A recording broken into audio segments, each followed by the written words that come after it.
Hi, welcome to Satya IAS academy. ఈరోజు మనము APPSC group 2 mains ఇది ఎప్పుడు ఉండే అవకాశం ఉంటుంది. సో మెయిన్స్ ప్రిపరేషన్ ప్లానింగ్ ఏ విధంగా ఉండాలి, ఏ విధంగా అభ్యర్థులు రెన్యువల్ చేసుకోవాలి, ఈ అంశాలని డిస్కస్ చేద్దామండి. సో ఈరోజు న్యూస్ పేపర్ చూస్తే మీకు అర్థమవుతుంది. ఆర్థిక వ్యవస్థ వెంటిలేటర్ మీద ఉన్నట్టుగా చెప్తున్నారు. మరో 2 నెలల్లో పూర్తి స్థాయి బడ్జెట్. సో ప్రస్తుతం ఓట్ ఆన్ అకౌంట్ మాత్రమే ఏపీ ప్రభుత్వం వెళ్తున్నది, పూర్తి స్థాయి బడ్జెట్కి వెళ్ళటం లేదు. పూర్తి స్థాయి బడ్జెట్ అక్టోబర్లో వచ్చే అవకాశం ఉంది. సో ఇప్పుడు వెళ్తున్నది కేవలము ప్రభుత్వం యొక్క ఖర్చుల నిర్వహణకి ఎంత అవుతుందో అంత మాత్రం వీళ్ళు ఎక్స్చెక్కర్ నుంచి తీసుకొని వాళ్ళ యొక్క ఎగ్జిక్యూటివ్ ఫంక్షన్స్ని పర్ఫామ్ చేయడం జరుగుతుంది. పూర్తి స్థాయి బడ్జెట్ మాత్రం అక్టోబర్లో వచ్చే అవకాశం ఉంటుంది. పూర్తి స్థాయి బడ్జెట్ వచ్చే వరకు కూడా మనకు అన్నీ కూడా క్వశ్చన్ మార్క్ లాగే ఉంటాయి. నెక్స్ట్ ఈరోజు ఈనాడు పేపర్లో ఈ విధంగా ఏపీపీఎస్సీ మీద కంప్లైంట్స్ రావటం జరిగింది. దానిపైన ఒక కమిటీని కూడా నియమించారు.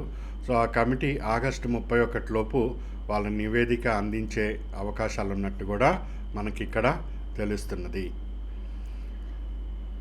సో ప్రస్తుతం ఏపీపీఎస్సీకి చైర్మన్ అనేది లేదు, చైర్మన్ పదవి రిజైన్ చేయటం జరిగింది. సో కొత్త చైర్మన్ వచ్చే వరకు కూడా ఇక్కడ ఏ అంశం కూడా ముందుకు వెళ్ళదు, ఇది ఇక్కడ స్పష్టమవుతుంది.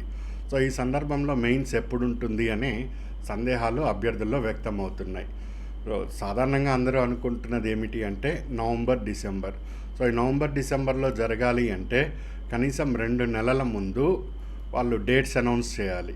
సో ఇది ఆల్మోస్ట్ జూలై కంప్లీట్ అవ్వడానికి వచ్చేసింది మనకు.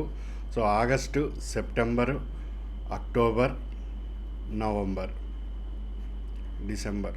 సో కనీసం ఆగస్ట్ ఆర్ సెప్టెంబర్లో వీళ్ళు డేట్స్ అనౌన్స్ చేస్తే కానీ నవంబర్-డిసెంబర్లో ఎగ్జామ్కి వెళ్ళటానికి అవకాశం లేదు. సో ఈ మీన్ టైంలో ఆగస్టు చివరి నాటికి ఈ కమిటీ ఏదైతే ఉందో వాళ్ళు రిపోర్ట్ ఇవ్వాలి. సో ఏపీపీఎస్సీని వీళ్ళు ఇంకా సభ్యులు ఏమైనా రాజీనామాలు చేస్తారా మొదలైన చాలా అంశాలు అన్నది ఇక్కడ క్లారిటీ రావాల్సి ఉంటుంది. ఇంకా ప్రస్తుతము జూలై అయిపోతుంది, ఇంతవరకు చైర్మన్ నియామకమే జరగలేదు. సో చైర్మన్ నియామకం జరగకుండా నోటిఫికేషన్కి మెయిన్స్కి సంబంధించి డేట్స్ వచ్చే అవకాశము తక్కువగా కనిపిస్తున్నాయి. సో ఇక్కడ అవకాశం అయితే కొద్దిగా లిమిటేషన్ కనిపిస్తుంది. నెక్స్ట్ ఫిబ్రవరి, మార్చ్, అక్టోబర్లో పూర్తి స్థాయి బడ్జెట్ వచ్చినప్పుడు గవర్నమెంట్ పూర్తి స్థాయిగా యాక్టివ్ అవుతుంది అన్ని రంగాల్లో కూడా. సో అలాంటి సందర్భంలో చైర్మన్కి సంబంధించి నియామకాలు కానీ వాళ్ళు ముందుకు వెళ్ళొచ్చు. ఈ మీన్ టైంలో చైర్మన్ నియామకం జరిగిన ఈ సమయంలో ఏమైనా అనౌన్స్ చేస్తే రావచ్చు. ఆ విధంగా వస్తే ఫిబ్రవరి, మార్చికి వెళ్ళే అవకాశం ఉంటుంది. కానీ ఇక్కడ జనవరిలో క్యాలెండర్ అని కూడా అన్నారు. మరి వీటన్నిటిని ఏ విధంగా కోఆర్డినేట్ చేస్తారో మనము వెయిట్ అండ్ సీ అన్నది ఇప్పుడు ఆలోచించాల్సిన అంశము. సో చైర్మన్ నియామకము మొదటి ఛాలెంజ్గా ఉంది. ఈ కమిటీ నియామకం జరిగి దీని యొక్క అవుట్కమ్ మీద గవర్నమెంట్ ఫర్దర్ స్టెప్స్కి వెళ్తుంది. పూర్తి స్థాయి బడ్జెట్ వచ్చే వరకు కూడా వేచి చూసే అవకాశాలే ఎక్కువగా కనిపిస్తున్నాయి. బట్ ఎనీవే నవంబర్-డిసెంబర్లో వచ్చినా మనం మెయిన్స్కి సిద్ధంగా ఉండాలి. ఒకవేళ ఫిబ్రవరి, మార్చిలోకి వచ్చినా మనం మెయిన్స్కి సిద్ధంగా ఉండాలి. ఆ పైన ఇంకొద్దిగా ఏమైనా ఎక్స్టెండ్ అయినా కానీ ఇవన్నీ కూడా మనకు అవకాశాలుగా పరిగణిస్తూ దీనిని మనము హ్యాండిల్ చేయటం జరగాలి. సో ఆ విధంగా మన ప్లానింగ్ అనేది ఉండాలి. నవంబర్-డిసెంబర్కి అవకాశాలు తక్కువ ఉన్నాయి, లేవు అని నేను అనట్లేదు, తక్కువగా కనిపిస్తున్నాయి. ఏం జరిగినా కానీ ఫిబ్రవరి, మార్చ్ తర్వాతే వస్తుంది. మరికొంత డేటా మనకు ఇన్ఫర్మేషన్ ఈ పబ్లిక్ సర్వీస్ కమిషన్ రిలేటెడ్గా వస్తే అనాలిసిస్ పైన స్పష్టత వస్తుంది. బట్ ఎనీవే అభ్యర్థులు వాళ్ళ ప్రిపరేషన్ని వాళ్ళు కంటిన్యూషన్లోనే ఉంచుకోవాలి. సో ఏ విధంగా వాళ్ళు కంటిన్యూషన్ ఉంచుకోవాలి? దాదాపు 2018 నోటిఫికేషన్ తర్వాత ఇప్పుడు 2024లో రావటం జరిగింది. ఈ మధ్యలో అందరు కష్టపడుతూ వచ్చారు. దేవుడి దయ వల్ల అందరూ కూడా ప్రిలిమ్స్ కూడా క్లియర్ చేయటం జరిగింది. ఇప్పుడు జస్ట్ ఒకే ఒక్క స్టెప్పు మనం మెయిన్స్ క్లియర్ అయిపోతే ఇన్ని సంవత్సరాలు మనం పడిన కష్టానికి ప్రతిఫలం ఉంటుంది. సో ప్రిలిమ్స్ చక్కగా క్లియర్ అయిపోయింది, అది ఎట్లా వచ్చినా కానీ ఇక మెయిన్స్లో మాత్రం ఖచ్చితంగా మీ ఎఫర్ట్స్ అనేది పర్ఫెక్ట్గా ఉన్నాయంటే జాబ్లో దగ్గరగా ఉంటారు. ఈ పర్ఫెక్షన్కి మనం కాస్త వర్క్ చేయవలసి ఉంటుంది. సో ఇప్పుడు మీరు మెయిన్స్ డేట్స్ అది నవంబరో, డిసెంబరో, ఫిబ్రవరియో, మార్చో, ఇంకా మార్చ్ తర్వాతో ఎప్పుడో అప్పుడు చూద్దాంలే అనుకుంటే ఇంతసేపు మీరు కష్టపడి మళ్ళీ ఒక్కసారిగా డౌన్ఫాల్ అయ్యే అవకాశం ఉంటుంది. కాంపిటీషన్ ఎగ్జామ్స్లో సబ్జెక్ట్ అన్నది కన్సిస్టెంట్గా తీసుకొని వెళ్ళాలి. లేని పక్షంలో మళ్ళీ అది జీరో నుంచే మొదలవుతుంటుంది. సో ఎక్కడ అప్డేట్స్ అవన్నీ కూడా కష్టమవుతాయి. సో కన్సిస్టెంట్గా రివిజన్స్ అన్నది మనం చేసుకుంటూ ఉండాలి. లేదా మళ్ళీ జీరో నుంచే ఏబిసిడి అనుకుంటూ మళ్ళీ పోవాలి. ఈ లోపల ఇంకా అక్కడ అప్డేట్స్ ఉన్నాయి, ఇవన్నీ కూడా కష్టమవుతాయి. సో అప్డేట్స్ని ఒకటి చేసుకుంటూ ఉండాలి, ప్రాపర్ రివిజన్ అనేది కూడా ఉండాలి మన మెయిన్స్ ప్లాన్లో. అందుకోసం మనము రివిజన్స్ని తీసుకుంటూ అప్డేట్స్ని ముందుకు తీసుకొని వెళ్ళే విధంగా ఇప్పుడు దీని మీద మనము అప్డేటెడ్ ఇష్యూస్ ఏవైతే ఉన్నాయో వాటికి క్లాసెస్ అందజేయటం జరుగుతుంది. దానికి నేను మెటీరియల్ కూడా అందజేస్తాను. సో దానికి మనము టెస్ట్, దాని రిలేటెడ్ టెస్ట్ సిరీస్ కూడా కండక్ట్ చేసుకుంటాము. దీంతో పాటు టెస్ట్లని కన్వెన్షన్ ప్లస్ అప్డేట్స్ని కూడా కవర్ అయ్యే విధంగా విశ్లేషణ చేసుకుంటూ వెళ్తాము. ఇది ఇప్పుడు మనకు పూర్తి స్థాయి ప్రిపరేషన్ అవుతుంది. సో అది ఎప్పుడు వచ్చినా కానీ, నవంబర్లో వచ్చినా, డిసెంబర్లో వచ్చినా, ఫెబ్లో వచ్చినా, మార్చ్లో వచ్చినా, ఇంకా తర్వాత ముందుకు వెళ్ళినా, ఎప్పుడు వెళ్ళినా కానీ మెయిన్స్ అయితే మనం రాయాలి. సో ఈ మెయిన్స్లో మనం సక్సెస్ కావాలి. అందుకోసం కన్సిస్టెన్సీ, మన ప్రిపరేషన్ ఎక్కడా దెబ్బతినకుండా వెళ్ళాలి. అందుకు నేను ఈ ప్రోగ్రామ్ని మన అభ్యర్థుల కోసం తీసుకొని వెళ్తున్నాను. సో ఈ విధంగా అప్డేట్స్ అని రావటం జరుగుతుంది. సిలబస్లో ఉండే ప్రతి అంశాన్ని కూడా తీసుకొని అందులో అక్కడ దీని రిలేటెడ్ అప్డేట్స్ ఏమొచ్చినాయి, ఈ అప్డేట్స్ అన్నీ కూడా మీకు అందజేస్తూ వస్తూ ఉంటాను. ఈ అప్డేట్స్ అన్నిటిని కూడా వివరణ, వీటి మీద టెస్ట్కి విశ్లేషణ, అదేవిధంగా వీటి కన్వెన్షనల్ టాపిక్స్, వాటి మీద టెస్టు, వాటి మీద వివరణ. సో అప్పుడు ఫుల్ ఫ్లెడ్జ్డ్గా మనం సబ్జెక్ట్ రిలేటెడ్గా ఉంటాం. అండ్ మిగిలిన అభ్యర్థుల కన్నా మీరు ఎక్కువ స్కోర్ చేసుకునే అవకాశం కూడా ఉంటుంది. అయితే దీనికి అభ్యర్థులు రెన్యువల్ చేసుకోవాలని నేను తెలియజేశాను. సో అందరూ సాధారణంగా 1 ఇయర్ లేదా 6 మంత్స్ మాత్రమే కోర్సును అందజేస్తూ తీసుకుంటున్నారు. మనం 5 సంవత్సరాల నుంచి కూడా ₹1 ఎక్స్ట్రా తీసుకోకుండా, ఎక్స్ట్రా సోషాలజీ వచ్చినా, సైన్స్ అండ్ టెక్నాలజీ కొత్తగా వచ్చినా అవి కూడా నేను మీకు అందిస్తూ వచ్చాను. ఇప్పుడు ఇంతవరకు నేను ఇక్కడ మీ కోసం చేసుకుంటూ రావాలి. మళ్ళీ ఇదంతా మెయింటెనెన్స్ A to Z లాగే ఉంటుంది నాకు ఇది. అందుకని కాస్త రెన్యువల్ చేసుకుంటే నాకు ఫ్లెక్సిబుల్గా ఉంటుంది. ఇంత కష్టపడుతున్నందుకు మీకు కూడా ప్రతిఫలం ఉంటుంది, ఇవన్నీ మీకు రావటం వలన. సో ఇక్కడ మీరు జాబ్స్ చేస్తున్నా, ఏం చేస్తున్నా, ఎక్కడ అప్డేట్ అయింది, ఇవన్నీ కూడా మీకు A to Z ఇక్కడ తెలిసిపోతూ ఉంటాయి. టెస్ట్ రాసుకుంటూ ఉంటారు, మీ పని మీరు చేసుకుంటూ ఉంటారు. ఇక్కడ నేను అన్ని ఇన్పుట్స్ మీకు అందజేస్తూ వస్తాను. ఈ విధంగా ఏపీ హిస్టరీలో 60+ మన స్కోర్ని టార్గెట్గా పెట్టుకొని వెళ్తాము. అదేవిధంగా పాలిటీకి సంబంధించి 60+గా మన టార్గెట్ అనేది ఉంటుంది. దీనికి ఎంత వర్క్ చేయాలో అంత వర్క్ చేసుకుంటాము. అదేవిధంగా economy, Indian economy and AP economy, వీటిలో కూడా 60+కే మనము వర్క్ చేసుకుంటాం. And science and technology convention మొత్తం నేను ఇచ్చాను. ఇక్కడ updates, economy plus science and technology అన్నది అప్డేటెడ్ డేటా మీద, అప్డేటెడ్ అంశాల మీద ఎక్కువ ఉంటుందన్న విషయం తెలుసు. ఇవి డిసైడింగ్ ఫ్యాక్టర్ కూడా అవుతాయి. ఇదేమో మనకు స్ట్రెంగ్త్ అని అవుతుంది. వీటన్నిటిని ప్రాపర్ బ్యాలెన్స్గా తీసుకొని వెళ్ళాలి. దీనికి కూడా 60+ అవుట్ ఆఫ్ 75 ట్రై చేస్తాం. హోల్ టుగెదర్ 200+, 64 240 వస్తుంది. So 200+ out of 300 negative marks అన్నీ తీసుకోగా ఈ స్కోర్లోకి వెళ్ళారంటే జాబ్లో ఉండే అవకాశము ఎక్కువగా ఉంటుంది. 200 వచ్చిందంటే 200 వచ్చి అక్కడి నుంచి మీరు ఎగ్జామ్ హాల్ నుంచి బయటికి రారు. ఎక్కువ ఎంత వస్తున్నా కానీ దాన్ని మీరు ఎగ్జామ్ హాల్లో స్కోర్ చేసుకొనే బయటకు వస్తారు. సో మినిమం ఈ మార్కు తగ్గకుండా మనం వర్క్ చేసుకున్నామంటే ఖచ్చితంగా జాబ్లో ఉంటాం.